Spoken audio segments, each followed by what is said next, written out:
In this short tutorial, you will learn how to change the equalizer settings on Apple Music. The equalizer allows you to adjust the sound frequencies of your music, making it sound better and more personalized to your liking.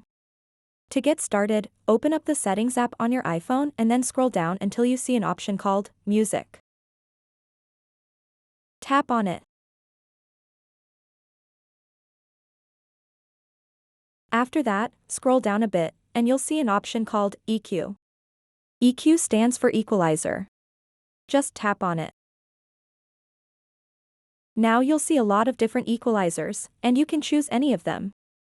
To select an equalizer, just tap on it. You can tap and select any equalizer that fits your listening experience.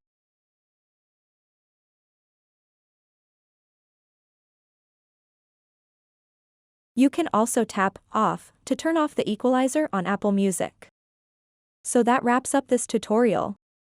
If you have any questions about this whole process, please let me know in the comments section below. And if this video helped you out, please give it a big thumbs up and subscribe to this channel for more tutorial videos like this one. Thank you so much for watching and have a good day.